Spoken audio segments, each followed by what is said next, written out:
मौका दिया। बड़ी ख्वाहिश थी कि मैं भी एक बड़े प्रोग्राम का हिस्सा बनूं, और वो आज दिन कहते हैं ना, ड्रीम कम्स ट्रू। सर, इस दिन का मैं बहुत दिन से इंतजार कर रहा था। और वो दिन कब से है अगर मैं बताऊं, तो वो दिन है 2006 का, जब मैं एयरफोर्स में नौकरी कर रहा था और 11 साल की नौकरी कर चुका था। सर, मैं बता दूं, समाज में तीन कैटेगरी के लोग हैं। उच्च कैटेगरी, मध्यम वर्गीय और निम्न वर्गीय। सर, मैं शुरुआत से ही मध्यम वर्गीय परिवार का हिस्सा था। मेरे पिताजी, मेरी मम्मी दोनों शिक्षक शिक्षिका थी। मैं इकलौता संतान था, और वो भी नौकरी पेशा। लेकिन सच्चाई ये बताऊं सर, जैसा आपने बताया, दहेज की मोटरसाइकिल मिली थी। सन 2001 में मुझे नौकरी लगी, शादी हुई थी। नौकरी तो 1995 में लग गई थी, लेकिन 2001 की मोटरसाइकिल चढ़ना शुरू किया था, और 2006 तक मैं दूसरी मोटरसाइकिल नहीं खरीद पाया था। ऐसी नौकरी में कर रहा था। नौकरी खराब नहीं थी, एयरफोर्स की नौकरी खराब नहीं थी। सर, एयरफोर्स की नौकरी, आज ड्रीम्स वाले सोचते हैं कि मैं एयरफोर्स की नौकरी करूं, क्योंकि रहना, खाना, पीना, कपड़े लत्ते सब कुछ, जितनी सैलरी मिलती है उतना ज़्यादा तो फैसिलिटीज़ हैं। अगर आप जोड़ेंगे तो उनकी इनकम आज के डेट में लाखों में है। लेकिन सच्चाई ये है सर, मैं दूसरी मोटरसाइकिल पे नहीं चढ़ पाया था 2006 तक। 2006 में सर मुझे मिला था, ये व्यवस्था समझ में नहीं आई थी, बस हठात ही ज्वाइन कर दिया था। सर, 3 साल की रिगोरस मेहनत से मैं रॉयल्टी अचीवर बना था। लेकिन इस रॉयल्टी अचीवर की सपने को इन बिचौलियों ने बड़ी बेरहमी से मरोड़ा 2010 में, जब पता चला था कि आरसीएम के ऊपर केस लॉन्च किया गया और आरसीएम बंद हो गई। सारे सपने चकनाचूर हो गए थे। खुद को मैं संभाल नहीं पा रहा था कि जिससे मैं सपने देख पा रहा हूँ कि आज 33,000 की इनकम ले रहा था 2010 में। आज अगर वो कंटिन्यू होता तो आज ये बंदा 33 लाख पे भी होता। इन जालिमों को छोड़ूंगा नहीं सर, फौजी हूँ। 20 साल की फौज की नौकरी 2015 में पूरी होनी थी। 2012 में आरसीएम फिर से शुरू हुआ। मन गवारा नहीं कर रहा था कि नेटवर्क सिस्टम में फिर से हिस्सा बनूं या ना बनूं। लेकिन वो 3 साल की जो रिगोरस मेहनत थी ना, क्योंकि मेरी पोस्टिंग जोधपुर में थी और मैं भीलवाड़ा भाग भाग के चला जाता था, भाग भाग के चला जाता था। वहां भी मुझे अपलाइन डाउनलाइन की इस बारे में बहुत ज्यादा समझ में नहीं थी, क्योंकि अपलाइन बोलते थे 11 बजे मीटिंग में आ जाओ, समय नहीं था। लेकिन एक बात समझ में थी कि संडे के दिन अपने कुछ साथियों के साथ भीलवाड़ा पहुंच जाता था, और वहां त्रिलोचन साबरा जी का सानिध्य मिलता था। किन्हीं का एकेडमी में घुस जाता था। सपने बड़े थे। क्यों सपने बड़े थे? मोटरसाइकिल नहीं चढ़ पा रहा था। एक ही मोटरसाइकिल थी, दहेज वाली। 2006, 6 साल हो गया था, मोटरसाइकिल नहीं चढ़ पाता था। सर, 2012 में शुरू हुआ। 2014 में गिरते पड़ते मैंने फिर से ज्वाइनिंग ली, क्योंकि दिख रहा था कि लोग तो करना शुरू कर दिया है। मुझे जरूर नहीं पता था कि क्यों बंद हुई, क्यों दिक्कत में आई कंपनी। इसलिए मन में हताशा निराशा तो थी, और यही मुझे 2012 में फिर से कंटिन्यू करने नहीं दिया था।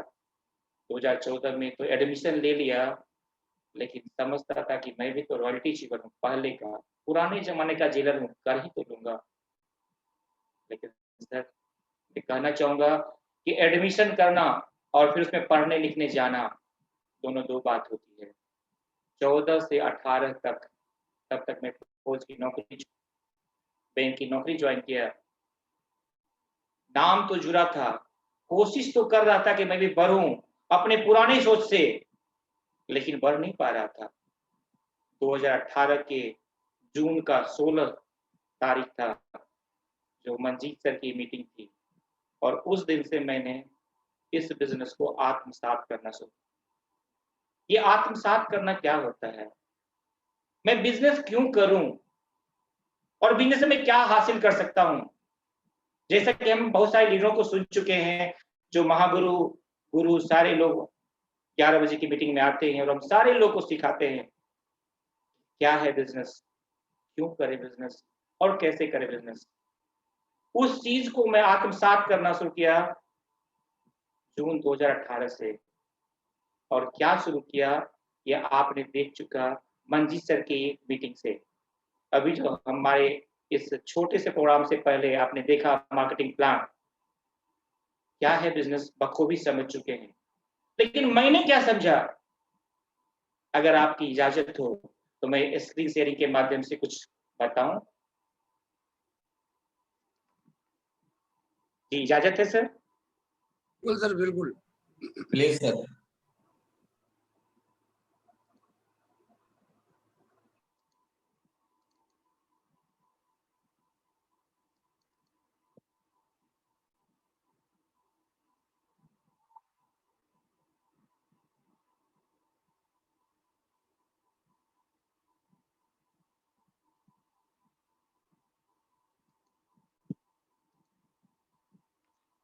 जिंदगी में पहली बार पीपीटी बनाया हूँ, गलती होगी तो माफ करेंगे। ये कोई अभिमान नहीं, एक स्वाभिमान बोल रहा है। और मैंने जो 2018 में समझा या 2006 में समझा वो क्या था। 2014 में ज्वाइनिंग के बाद भी मैं बिजनेस क्यों नहीं कर पा रहा था, वो इसका ढक्कन उस जून 16 के 2018 के मीटिंग में खुला था। उस दिन से मैंने सोचा कि ये बिजनेस मुझे करना ही है। क्यों करना है, क्या है बिजनेस आप देख चुके हैं, क्यों करना है मुझे बिजनेस। उस दिन मैंने किताब खरीदा था बिजनेस स्कूल, रॉबर्ट क्यूसाकी और डोनाल्ड ट्रंप के लिखे हुए सीरीज। उसमें एक जो क्वाड्रेंट दिख रहा है आपको, ये क्वाड्रेंट मुझे समझाया कि मुझे क्यों बिजनेस करनी चाहिए। ज्वाइन तो मैं 2014 में किया था, बट 2018 तक मैं क्यों नहीं कुछ कर पा रहा था। यही क्वाड्रेंट ने मेरी जिंदगी की परिवर्तन में एक राह लगाई। 2018 के मई तक मैं नौकरी कर रहा था और मैं कैटेगरी में था एम्प्लॉय। ई फॉर एम्प्लॉय आपको दिख रहा होगा। एम्प्लॉय के पास क्या सब होता है, समय बहुत होता है क्या? आप जानते हो कि बैंक वाले को कितना समय होता है, सुबह 9 से लेकर रात के 7 बजे तक कितना समय मिलता होगा। अरे वाइफ मेरी डायबिटिक थी, डॉक्टर घर जाने के लिए समय नहीं मिलता था, वाइफ को जाके डॉक्टर घर छोड़ के चला जाता था स्कूल।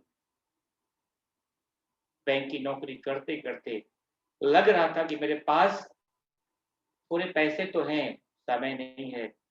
लेकिन पैसा भी कितना था, अगर इसकी बात करूं तो एक घर खरीद लिया था और घर के ईएमआई चुकता करने, और साथ में घर चलाने के अलावा मेरे पास कुछ भी पैसे नहीं बच पा रहे थे। कार में खरीद लिया था, जो पुराने वाले सपने दिखाने की स्रोत मिला था आरसीएम, लेकिन कार चला नहीं पा रहा था। जब फैमिलीज को कहीं जाना होता तो मैं कार निकालता था, कार कार नहीं था, बेकार था। मन कोसता था। एम्प्लॉय कैटेगरी में ना समय था ना पैसा था, और सुरक्षा की बात, एक नौकरी तो छोड़ चुका था 19 साल, और फिर 60 साल आने वाला है जहां मुझे ये नौकरी धक्का मार के निकाल देगा, पेंशन भी नहीं देगा। हो सकता है उस समय मेरी आमदनी 2.5 लाख 3 लाख महीने की होगी, लेकिन अगले महीने श्रीमान आलोक सर बोलते हैं, मैं आज ही सुबह सुबह मीटिंग देख रहा था उनका, वो पक्षी जिसका एक एक पंख नोच लिया जाता है इन 60 सालों में, और जब पंख खत्म हो जाता बोला जाओ। वो बात की समझ में आई थी क्योंकि वो कहानी उस मीटिंग में भी कुछ था। तो सुरक्षा नाम की कोई चीज नहीं थी मेरे पास, तो मुझे लगा एम्प्लॉय केवल जिंदगी जीने देगी, कभी बड़े सपने देखने देगी। जिंदगी तो एक ही मिली है दोस्त, कुछ कर ले। क्या करूं, समय तो है। यही सोच तो 2014 में थी कि मैं करूं क्या, इसलिए मैं आरसीएम ज्वाइन किया था, लेकिन कर नहीं पा रहा था। सेकेंड कैटेगरी आता सेल्फ एम्प्लॉय। सेल्फ एम्प्लॉय कौन होता है? जो इंसान स्वाभिमानी है, अगर उसे नौकरी में रख दिया जाए तो वो नौकरी के प्रेशर को बर्दाश्त नहीं कर पाता और नौकरी क्विट करता है, चाहे वो डॉक्टर हो, चाहे वो कलेक्टर साहब हो, चाहे वो इंजीनियर हो, चाहे वो वकील साहब हो, और वो अपना खुद का व्यापार शुरू कर, खुद का जो कुछ सब खुद का, वो अपने आप पे भरोसा करता है। डॉक्टर क्लिनिक खोल के बैठता है, लॉयर साहब जाके अपना खुद का प्रैक्टिस करना शुरू करते हैं। ये सेल्फ एम्प्लॉय के पास क्या होता है? या तो समय होगा या पैसा होगा, दोस्त दोनों नहीं होगा, दोनों नहीं होगा। आप उठा के देखिए अपने चारों तरफ, डॉक्टर के पास खूब पैसे दिखते होंगे, लेकिन रात के 2 बजे उनको एक ऑपरेशन का कॉल आता है, उठ के जाना पड़ता है। क्या उनकी जिंदगी से पूछिए, क्या पैसे खाने के काम आते? नहीं दोस्त, वो ऊब चुका अपनी जिंदगी से। देखते होंगे पटना के डॉक्टर को जब नंबर लगाने जाते हैं तो बोला 10 को ही देखूंगा, 10 को ही देखूंगा। क्यों ऐसा है? क्या उसे पैसे से मोह नहीं? नहीं, तंग आ चुका है, क्योंकि समय की कोई ठिकाना ही नहीं है उसके। या तो समय होगा या पैसा होगा, या अगर उसका उंगली कट गया तो ऑपरेशन नहीं कर पाएगा। फिर क्या करना चाहिए? बिजनेस, आरसीएम बिजनेस तो मिल चुका है, मैं कर क्यों नहीं पा रहा हूं? क्योंकि इस बिजनेस में से समय और पैसा दोनों है। जो मेरे पास ना समय ना पैसा है, वो समय और पैसा इस बिजनेस में है, फिर मैं क्यों नहीं कर पा रहा हूं? करना है मुझे, और इसी पैसे को कमा के मैं इन्वेस्टर में बनूंगा और मेरा पैसा पैसा कमा रहा होगा। यही सोच मुझे इस बिजनेस को स्टार्ट करना शुरू किया। जैसा सर ने कहा, मेरे पास समय नहीं होता था।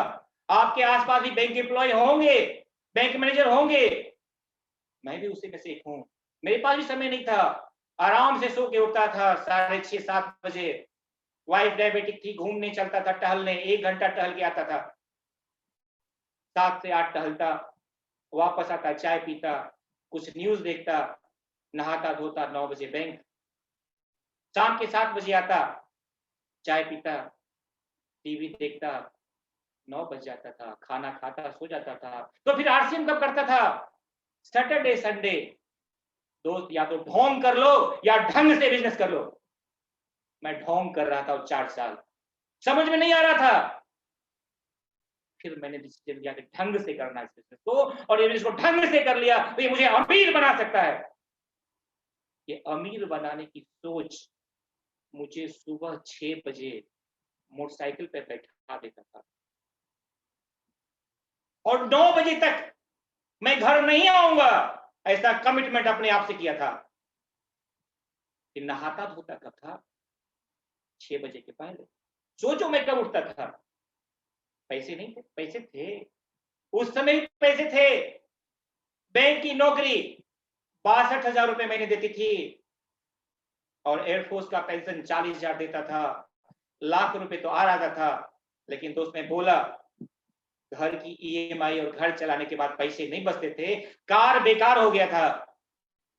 वो सोच मुझे 6 से 9 सुबह का टाइम निकाला, और रात के 7 बजे जब घर आता हूं, बैग फेंकता हूं, मोटरसाइकिल पकड़ता हूं, और रात में जितना समय तक लोगों का डिमांड होता है तब तक जगे रहता हूं। एक आग लग गई। आपने देखा होगा रॉकेट और हवाई जहाज, कौन तेज चलता?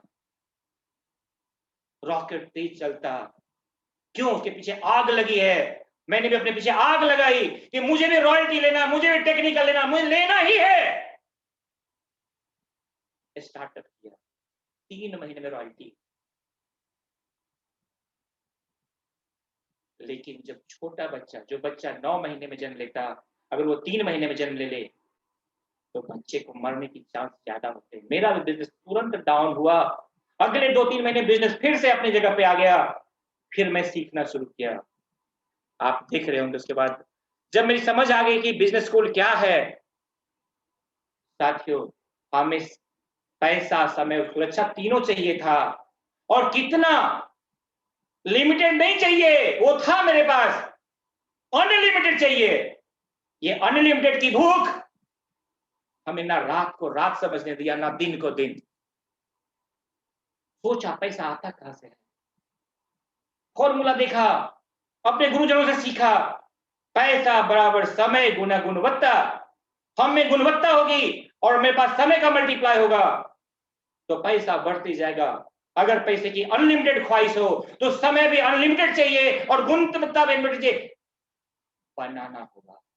कैसे बनाऊं? इस समय को कैसे मैं बढ़ाऊं? अपनी गुणवत्ता कैसे बढ़ाऊं? ये दोनों हमेशा बढ़ती रहे, रास्ता कोई है क्या? आंसर है नेटवर्क। तो चलिए हुजूम करने वाला खाकर काम किया जाए, लेकिन ये काम पैसा लगाकर किया जाता है, ये समझ में आ। पैसा तो था नहीं। आपके पास भी खोजते होंगे, आपको लगता होगा कि मैं बैंक वाला हूं, मैं एयरफोर्स वाले में खूब पैसे होंगे, लेकिन मैंने बताया घर का ईएमआई चुकाने और घर चलाने के अलावा पैसे बचते नहीं थे, कार बेकार हो रखा था। फिर दूसरा रास्ता क्या है? मार्केटिंग। जो बिना पैसों का हो सकता है, जिसमें बिना पैसों का काम हो सकता है, मार्केटिंग सीखना पड़ेगा, गुणवत्ता बढ़ानी पड़ेगी। और ये दोनों मिल जब जाता है तो साथियों मैंने निर्णय लिया कि एक ही रास्ता है, नेटवर्क मार्केटिंग। हम मध्यम क्लास लोग बिना पूंजी के भी बहुत सारा पैसा कमा सकते हैं। नाम बना नेटवर्क मार्केटिंग। आज के समाज के लोग इस नेटवर्क से नफरत करते हैं। मैं उन लोगों को कहना चाहता हूं, नेटवर्क मार्केटिंग इस 21वीं सदी की वरदान है। अपनी सोच को खोलिए, कुछ किताबों को पढ़िए, कुछ लोगों को सुनिए कि इंडियन मार्केट में क्या देगी आपको। मैंने अपने आप से पूछा, क्या ये नेटवर्क मार्केटिंग मध्यम वर्गीय लोग ही कर सकते हैं? क्या निम्न वर्ग नहीं कर सकता? क्या उच्च वर्ग के नहीं कर सकते? क्योंकि मैं जब देखता था वो मध्यम वर्गीय जो अपने आप को उच्च वर्ग के समझते हैं, लाख रुपए महीने की इनकम सोचते हैं मैं उच्च वर्ग का हो गया, और वो लोग जो 10,000 महीने कमाते हैं अपने आप को निम्न वर्ग के। मैंने सोचा क्या ये दोनों कर सकते हैं? समझ में आई ये तो बिना पूंजी का व्यापार है और अनलिमिटेड कमाने का है। क्या उच्च वर्ग को अनलिमिटेड में जाने की शौक नहीं? क्या निम्न वर्ग को पैसे की जरूरत नहीं? आंसर आया ये भी कर सकते हैं। आंसर आया ये भी कर सकते हैं। फिर जितना भी समय मिलता था उसी से बढ़ने की कोशिश करने लगा। ना दिन दिखता था ना रात दिन दिखती थी। टीम बढ़ रही थी लेकिन लोगों का साथ लेने में सक्षम महसूस नहीं कर रहा था। कभी लगता था अपलाइन खराब है, कभी लगता था डाउनलाइन खराब है, कि भी पैसों का खराब रूप से इस्तेमाल किया, कभी रिश्तेदारों को खराब कहा। ये सब नादानी होती थी। आज जब मैं टेक्निकल मीट में बैठता हूं तो समझ में आती है कि मैं कितना नादान था। लेकिन कुछ दिखता नहीं था उस समय, बस लक्ष्य लक्ष्य लक्ष्य, रॉयल्टी लेनी है, टेक्निकल लेनी है। तो समझ आती है कैसे? सर ने बताया रीडिंग, पढ़ने से। क्या मैं पढ़ा लिखा नहीं था?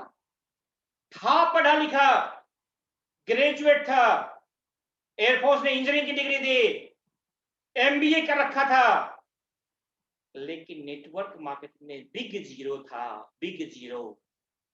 पैसा खर्च कर करके रॉयल्टी लिया, लेकिन रॉयल्टी होती क्या है समझ में नहीं था। बिजनेस स्कूल सीरीज की किताब को पढ़ना शुरू किया और उसी किताबों में लिखा था बिजनेस स्कूल को चलाने से ही ट्रेडिशनल व्यवस्था को तोड़ा जा सकता है। रॉबर्ट कियोसाकी न्यूयॉर्क में बिजनेस स्कूल चलानी शुरू की थी और यही एक आधार मिला जिसके कंटेंट्स को अपने एक्सपीरियंस से तैयार करना शुरू किया। मैंने इसे 3 स्तर में शुरू किया। जो एक न्यू इनोवेशन हो सकता है, अपलाइन से पूछता था सर मैं करूं? बोलता नो, बिल्कुल नहीं करना, सिस्टम के साथ चलो। मन नहीं मानता था। सुनो सबकी और करो मन की। मैंने उसी थ्योरी को चला और आज अभी इसी वक्त की थ्योरी पे चला कि आज ही करूंगा। जितना मना करते गए उतना मैं करता गया, जितना वो मना करते गए मैं करता गया। बहुतों बार तो मेरे अपलाइन ने गुस्से में बहुतों भला बुरा भी कहा, बट मैं कहां मानने वाला, आग तो लग चुके थे। मैंने उस इब्ने होसेन को 3 स्टेप में तोड़ा। पहले लोगों को 7 स्टेप 8 स्टेप का प्लान क्या है, जो मंजीत सर, जो गुरुदेव है हमारे, मेंटर है हमारे, जिनकी आपने प्लानिंग देखी, उसी प्लान को मैंने एक पेज में संयोजित किया, अपने लोगों को सिंपल हैंडी प्लान दिया। आप भी सीखो, लोगों को भी सिखाओ। स्टेप 2 मैंने तैयार किया कि बिजनेस क्यों करें और कैसे करें। मैं कुछ कुछ करना तो सीखा था, इसलिए रॉयल्टी लिया था, लेकिन मेरे साथ के लोग जब तक रॉयल्टी के सपने नहीं लेंगे, मैं टेक्निकल नहीं जा सकता, ऐसा मेरे समझ में आया था। तो बिजनेस क्यों करें और कैसे करें, स्टेप 2 के रूप में मैंने क्लास शुरू किया। फिर स्टेप 3 आया, लीडरशिप डेवलपमेंट। उसमें कुछ लोग तो शुरू कर रहे थे, रुक रहे थे, मेरे पास कुछ पैसे तो आते थे, मेरे पास कुछ पैसे आते थे, उस पैसों को मैंने इस्तेमाल कर करके रॉयल्टी तो लिया था, लेकिन लीडरशिप होता क्या है, लीडिंग फ्रॉम फ्रंट। हमारे साथ के लोग उतने पैसे वाले नहीं थे, उनको कैसे मैं लीड करूं।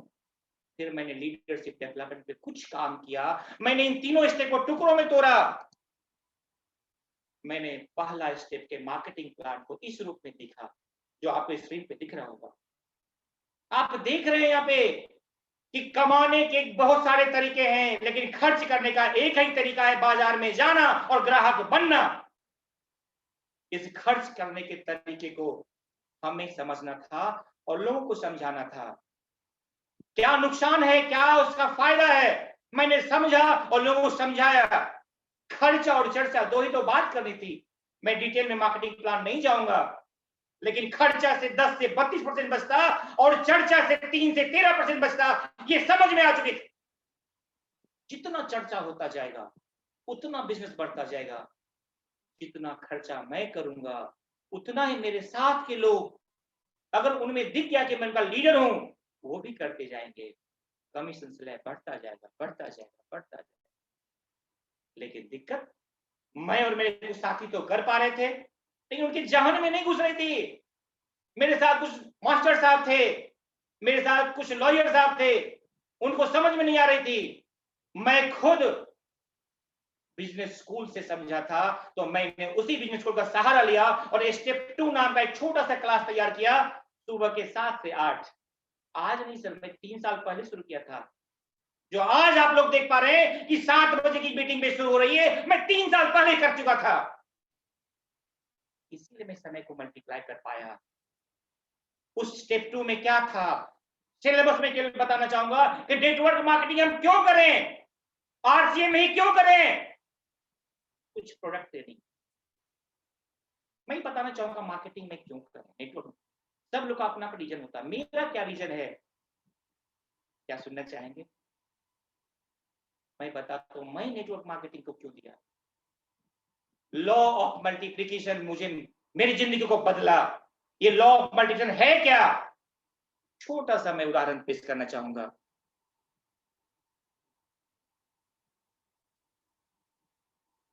देखेंगे लॉ ऑफ एडिशन और लॉ ऑफ मल्टीप्लिकेशन। एडिशन, मैं नौकरी करता था, तनख्वाह आती थी, कुछ बचाता था, पूरे साल में 2 लाख बचाया, पूरे महीने में 2 लाख बचाया, जैसी जिनकी इनकम, एक साल में 2 लाख बचाया। अगले साल भी काम करूंगा, इन्फ्लेशन बढ़ेगी, फिर कमोबेश 2 लाख से ज्यादा नहीं बचा पाऊंगा, और 2 + 2 होता था, और कुल मिला के हुआ कितना, 4 हुआ। अगले साल फिर बचाऊंगा, कितना होगा, 6 होगा। इस तरह से मैं जी पा रहा था लॉ ऑफ एडिशन में। मैं कमा रहा था, मेरी मम्मी के पेंशन आ रहे थे, मेरे पिताजी के पेंशन, सब मिला के देखता था कि जोड़ का सिद्धांत, जीते जीते जीते 32 साल लगेगा, तब 64 पहुंच पाऊंगा। नेटवर्क मार्केटिंग क्या करता, मैंने देखा नेटवर्क मार्केटिंग करता, इसके बदले वही 2 लाख, और कोई सिस्टम मिल जाए जो गुना कर दे, क्या होगा आंसर, 4।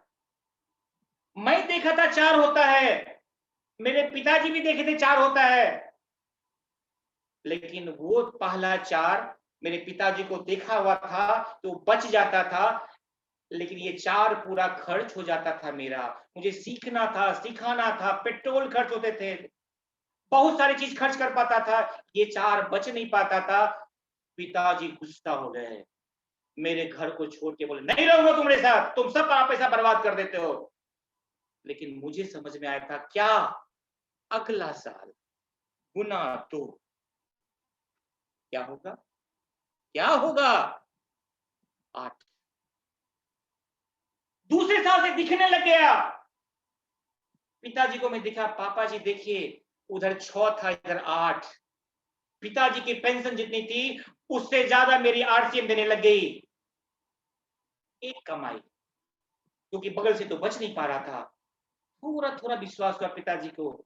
लगा कि चलो ठीक है, विरोध वहां से हुआ और जब पिताजी गुस्सा तो मम्मी और गुस्सा और पत्नी और डंडा लेके खड़ी। बैंक मैनेजर था, सारी तरह से विरोध, लेकिन एक विश्वास था, क्योंकि 2006 से 2018-19 तक मैंने देखा था कि नेटवर्क मार्केटिंग क्या होता है। मैंने सोचा तीसरा साल क्या होगा, और तीसरा साल हुआ गुना 2। क्या होगा आंसर? 16। तीसरा साल चल रहा है मेरा, ये जून तीसरा साल है, लेकिन यहाँ पे क्या होता?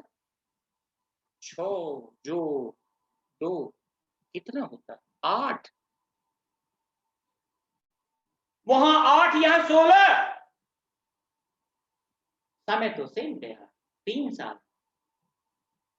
यही समझ में आई कि मैं लॉ ऑफ एडिशन में जीऊं कि लॉ ऑफ मल्टीप्लिकेशन में जीऊं। इस लॉ ऑफ एडिशन को हमारे पिताजी, हमारे दादाजी जीते आए हैं, लेकिन लॉ ऑफ मल्टीप्लिकेशन ये नई सोच है, ये पश्चिमी सभ्यता की देन है, अमेरिका की देन है। इंडिया वाले क्यों नहीं सोच पाए थे? क्योंकि हम दबे कुचले थे अंग्रेजों के द्वारा। वो आजाद थे, वो 1960 से सीख पा रहे थे, मैं 2000 से सीखना शुरू किया, और मैं खासकर तो 2018 से करना शुरू किया। 2 साल और बिताइए, बिता के देखिए क्या होगा। 8 जोड़ 2 10, 16 गुना 2 32, 10 जोड़ 2 12, 32 गुना 2 64। 5 साल मैं तो करूंगा, और जितना कमाऊंगा सब खर्च कर दूंगा। गुरुजी सुन रहे होंगे, मारेंगे 2 ढार, सब खर्चे कर देगा, बचेगा क्या?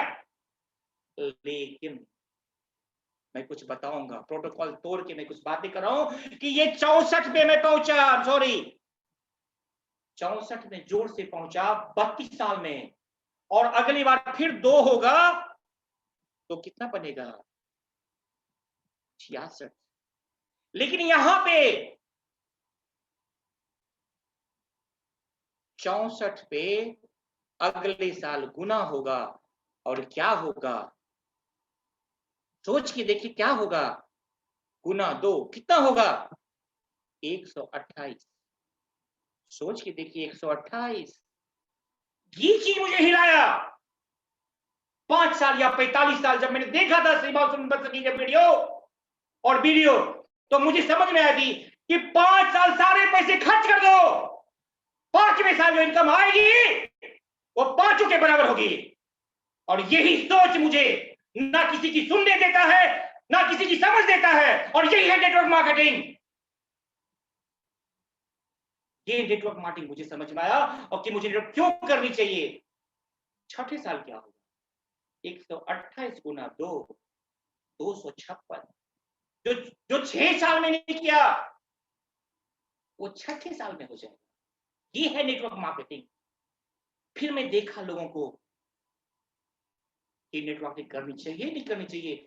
नए जमाने के लोग 18 साल का नेटवर्क में आता है और 3 साल में बिलियनर बन जा रहा है। तेल में आग लग जाती है, रॉकेट बन जाना पड़ता है। फिर समझ में आया आरसीएम ही क्यों करें।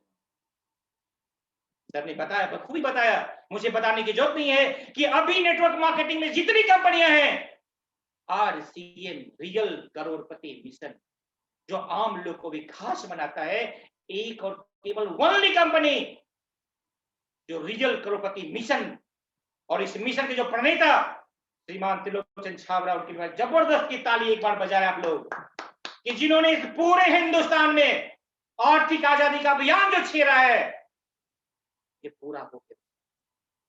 फिर मैंने सोचा आरसीएम तो कह रहा हूं, बताता हूं, इस महीने मेरे कहने से लोग सर्फ तो खरीद लेते हैं, साबुन तो खरीद लेते हैं, लेकिन वो स्वस्थ नहीं रह पा रहे हैं। मैं क्या करूं? डेमो दिखाऊं, प्रोडक्ट ट्रेनिंग, मैं प्रोडक्ट ट्रेनिंग कैसे करूं? आपको दिखता होगा एक एलोवेरा का डब्बा है, ये एलोवेरा का डब्बा लोगों को क्यों पीनी चाहिए? मैं छोटा सा डेमो दिखाता हूं, इजाजत है?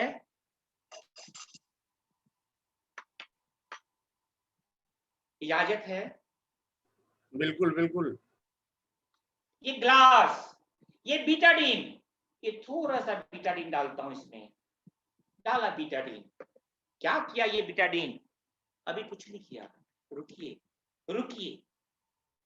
ये पानी, शुद्ध पानी जब बीटाडीन में जाता है, बीटाडीन में आयोडीन होता, हम सब जानते हैं। ये पानी गया और ये बना दिया हाइड्रो आयोडीन एसिड, जो हमारे पेट के अंदर एसिड की मात्रा को दिखाता है। हम पेट को खोल के नहीं देख सकते, लेकिन दो लोगों को वही पेट इस ग्लास में दिखा सकते हैं। ये एसिड, हम जो खाना खाते पेट से एसिड के रूप में एंजाइम निकलता है, और वो एंजाइम हमारे खाने को पचाता है।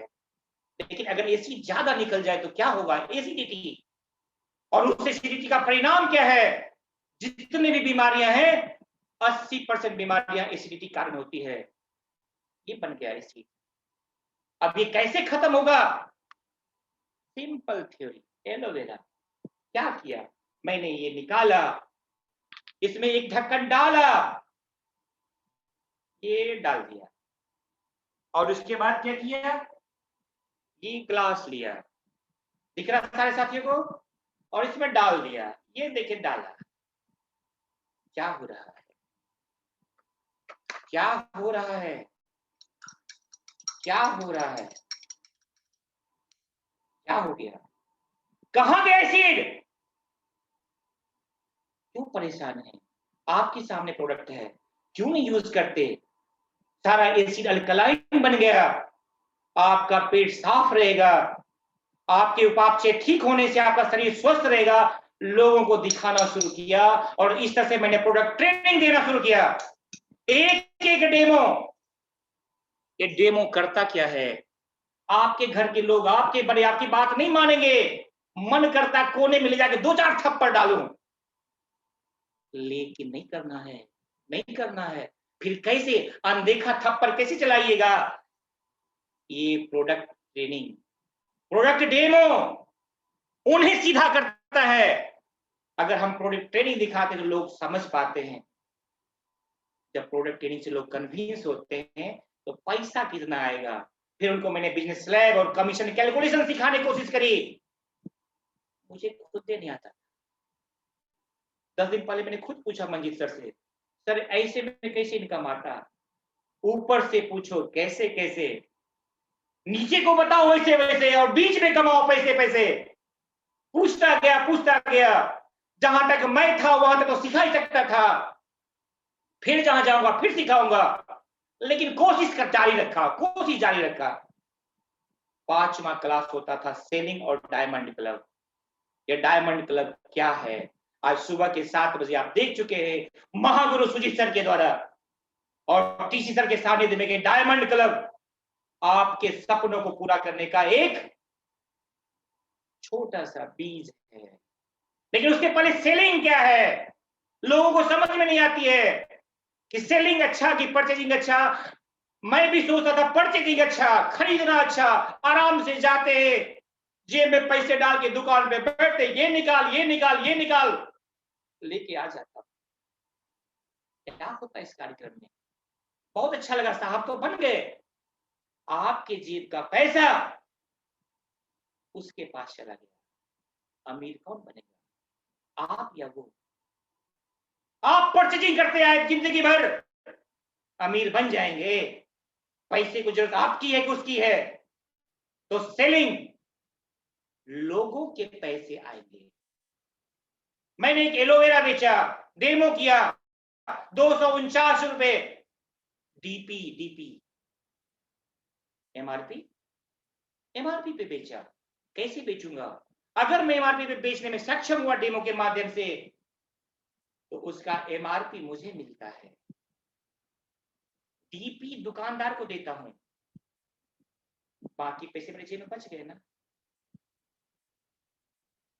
सेलिंग अच्छा कि परचेजिंग अच्छा? लोगों ने विश्वास करना शुरू किया सेलिंग अच्छा, लेकिन वो कब हुआ? जब मैं खुद किया। Leader has to lead from front, leader बनना ही होगा। और फिर जाके डायमंड क्लब की शक्ति सीख रहा हूं। मैं भी 2018 में ज्वाइन किया डायमंड क्लब, नहीं करता था, लगता था बकवास चीज है, 10,000 रुपए का खर्चा अप्लाई करवा देते हैं, क्योंकि परचेजिंग अच्छा लगता था ना, नेटवर्क कर रहा था, लोगों को जोड़ रहा था। लेकिन ये सेलिंग और डायमंड क्लब होता क्या समझ नहीं पा रहा था। ट्रेनिंग से, अगर ट्रेनिंग से एक कुत्ता डीआईजी बन सकता, तो मैं अमीर क्यों नहीं बन सकता? उस ट्रेनिंग ने मुझे डायमंड क्लब करना शुरू किया। आज डायमंड क्लब किए हुए 16 महीने हुए हैं, जबकि मेरा सफर 36 महीने का है। पहले 20 महीने समझ में नहीं आ रहा था, आप लोगों को भी समझ में नहीं आता होगा। नहीं समझ में आए कोई बात नहीं, लगा दीजिए। कितना? 10,000 रुपए। और एक गल्ला रखिए। कैसे गल्ला रखिएगा? मैंने अपने ग्रुप को सिखाया, न्यूट्रीचार्ज प्रोडाइट का डब्बा लीजिए, उसमें छेद कर दीजिए, डब्बा पैक कर दीजिए। उस 10,000 में कुछ भी निकलेगा ना, चाहे आपके घर में खर्च हो या पड़ोसियों को आप बेच रहे हो, उसका डीपी उस गल्ला में जाना चाहिए। 10 के 10,000 फिर सलामत आ जाएंगे। अगले महीने फिर डायमंड क्लब, अगले महीने फिर डायमंड क्लब, अगले महीने फिर डायमंड क्लब, अगले महीने फिर डायमंड क्लब, और आप डायमंड हो चुके होंगे। ये है डायमंड क्लब। ये मैं कोशिश किया लोगों को बताने का। अब चेतन मन की शक्ति, ये क्या है? अब चेतन मन, एक है चेतन मन जो आज मैं बात कर रहा हूं आपके सामने, ये अब चेतन मन नहीं है, ये चेतन मन है जो दिमाग में बातें आ रही, मुंह से निकल रही है। लेकिन अब चेतन मन, जब आप सुसुप्तावस्था में होंगे, अर्ध निंद्रा में होंगे, सपनों की दुनिया में होंगे, उसकी शक्ति को पहचानिए। ये बिजनेस ड्रीम्स का बिजनेस है, और ड्रीम्स विल कम ट्रू। बस उस अवचेतन शक्ति को पहचानिए। इस तरह से मैं स्टेप 2 क्लासेस करता गया, और आज जो दिख रहा है हमारे अपलाइन साहब को, ये बिजनेस कैसे करता है, उसी का देन है। वो लोगों को समझ में आ गई ये गुणात्मकता क्या है, ये आरसीएम की प्रोडक्ट क्यों यूज करूं, ये प्रोडक्ट ट्रेनिंग क्या है, बिजनेस स्लैब क्या है, सेलिंग क्या है, अवचेतन मन क्या है। लेकिन अभी भी इतना कुछ जान समझ रहा हूं, अगर आज भी मैं परफेक्ट समझ लूं अपने आप को, तो परफेक्शन इज पैरालिसिस, मुझे पैरालाइज कर देगा और मैं पैरालाइज हो जाऊंगा, क्योंकि मुझे अनलिमिटेड में जाना है। इसलिए स्टेप 3 सीखना शुरू किया। ये स्टेप 3 क्या था, देखना चाहेंगे आप लोग? ये स्टेप 3 हमें आगे बढ़ाना शुरू किया।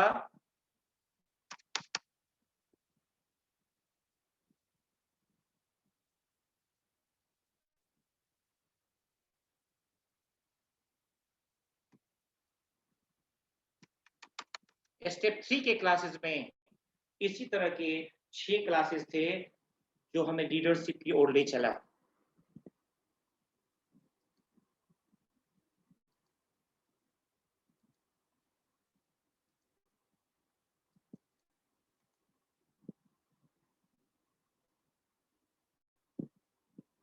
स्टेप 3 पहला था आदत बदलना।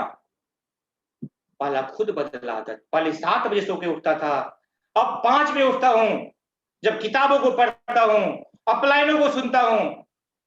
कहते हैं अगर आप सूर्य को उगाते हो, सूर्य को उठाते हो, तो आप सूर्य जैसा चमकोगे। अगर सूर्य आपको उठाएगा तो आप अंधकार बन जाओगे। ये दोस्त यहाँ से शुरू होती है। बहुत सारी आदतें मैंने सीखना शुरू किया। संबंध बनाना, समय को कैसे पकड़े, अपनी विजन कैसे रखें, अब चेतन मन की शक्ति का इस्तेमाल कैसे करें, ओनरशिप कैसे ले अपने काम का, खुद पे कैसे विश्वास करें। ये सारी चीज पहले खुद सीखा और लोगों को सिखाया। सीखते सीखते सीखते थे। ये सब करते रहने से अपना और कुछ लोगों को बिजनेस की समझ बढ़ने लगी और धीरे धीरे ग्रोथ होने लगा। मैंने यहाँ यूज किया कुछ लोगों को। एक वर्ड है लॉ ऑफ एवरेज। इस नेटवर्क इंडस्ट्री में लॉ ऑफ एवरेज एक ऐसा वर्ड है जिसे जिंदगी में बैठा के रखिएगा कि जिसको आप चाहेंगे सब कामयाब हो जाए, नहीं होगा। कुछ लोग होंगे, 10 में से 2 होंगे, 3 होंगे, लेकिन बाकी 7 का क्या? चिंता मत करिए, वो 3 के हिस्से का है, आपके हिस्से का 3 है, बाकी 7 उन तीनों के हिस्से का है। वो सब के सब आएंगे। तब सिस्टम की समझ को हाथ में लगने लगा। ये सिस्टम क्या होता है। यहां तक तो खुद की मेहनत किया, खुद पे विश्वास किया, खुद पे भरोसा किया, और जब सिस्टम हाथ में लेने की बात आई तो पहला समझा सिस्टम होता क्या है। SYSTEM, save yourself time, energy और मनी। अपनी टाइम को बचाओ, अपनी एनर्जी को बचाओ और मनी को भी बचाओ। इच्छा है तो सिस्टम को दोस्त पकड़िए, वरना मत पकड़िए। मर्जी आपकी, जो करना है कर लीजिए, पर सिस्टम तो पकड़ डालिए। ये सिस्टम क्या देगा आपको, ये मुझे क्या मिला, या RCM में मुझे जो सिस्टम मिला वो क्या है। मंजीत सर का बना हुआ 10 वर्किंग स्टाइल, वो 10 नियम जो श्रीमान मंजीत सर ने हमें सिखाया, महागुरु, मेंटर, उनका 10 वर्किंग स्टाइल मुझे मिला, जिसमें कहीं लिखा नहीं था 6 गो बेसिक अपनाओ, 8 गो कोर स्टेप अपनाओ और कार्डिनल रूल अपनाओ। लेकिन ये 10 रूल इतना काफी है कि आपको 6, 8 और 8 सब करवा देगा। कंपनी द्वारा बना हुआ जो वो रूल है, उस रोल को इन्होंने घोटा और एक सूप निकाला। आप पीजिए, 10 वर्किंग स्टाइल करना शुरू करिए, क्या कर देगा आपके लिए। फिर आया 11 बजे का जूम मीटिंग, फिर आया टेक्निकल मीट मंजीत सर के द्वारा, और अब तो TC सर के द्वारा जो ट्रेनिंग है, ये ट्रेनिंग तो बस क्या कहें इसकी। दोस्तों अब तो बेड़ा आर या पार का है। त्रिलोचन छाबड़ा सर का जो सानिध्य, जो टीम मंजीत सिंह और सूरी सिंह सर को मिला है, यही रियल सिस्टम है। कस के पकड़ना दोस्तों, छूटने ना पाए। हम सब लोग मिलकर इस RCM रूपी आर्थिक आजादी के महाअभियान को सफल करके और करवा के रहेंगे। अगर ये जोश और जज्बा कंटिन्यू रख लिए ना 5 साल, तो 5वें साल क्या होगा। अरे जितना खर्च करना कर डालो, कितना करिएगा, जितना जेब में होगा उतना ही ना। मत बचाइए, सब उड़ा डालिए। 6ठा साल सारा सूद मूड जोड़ के आ जाएगा। ये नेटवर्क इंडस्ट्री सिस्टम को पकड़ के करिए दोस्तों। मैंने कहा, और आज क्या अचीवमेंट है, मैं देख पा रहा हूं क्या अचीवमेंट है। मेरे घर के लोन कम हो रहे हैं। पहले मेरे पास मोटरसाइकिल नहीं था दूसरा चढ़ने का, आज 3-3 मोटरसाइकिल, बुलेट जो सबसे बढ़िया गाड़ी, चढ़ पाता हूं, मजा आता है। पहले था कार डिजायर, आज है ब्रेजा, हैरियर। सपनों में नहीं सोच पाता था, सारे पैसे उड़ा डालते हैं। उड़ा डालो। पता है क्यों? कल खरीदना है जेगुआर, खरीदना है और खरीद के रहूंगा। उड़ा डालूंगा 5 साल तक, नहीं बचाऊंगा, क्योंकि 6ठा साल ये नेटवर्क इंडस्ट्री मुझे इतना देगा जो 1 साल पूरे 5 साल की कमाई की भरपाई करेगा। ये नेटवर्क इंडस्ट्री, विश्वास करो दोस्तों, विश्वास करो। आपको अपने में विश्वास होना चाहिए। अगर विश्वास है तो आप जीतेंगे, और विश्वास नहीं है तो भी आप जीतेंगे। सर बताते हैं कछुआ और खरगोश की कहानी, और उसी में एक चीता भी है। जैसे हो सके 5 साल टिक जाओ सिस्टम के साथ। ये सिस्टम क्या देगा दोस्तों? ये सिस्टम जय जयकार कर जय जयकार करवा देगा आपको, और दिल से हुआ निकलेगा जय श्याम। दोस्तों आज के लिए मेरी तरफ से इतना ही। Over to Manjeet sir. Thank you sir, thank you.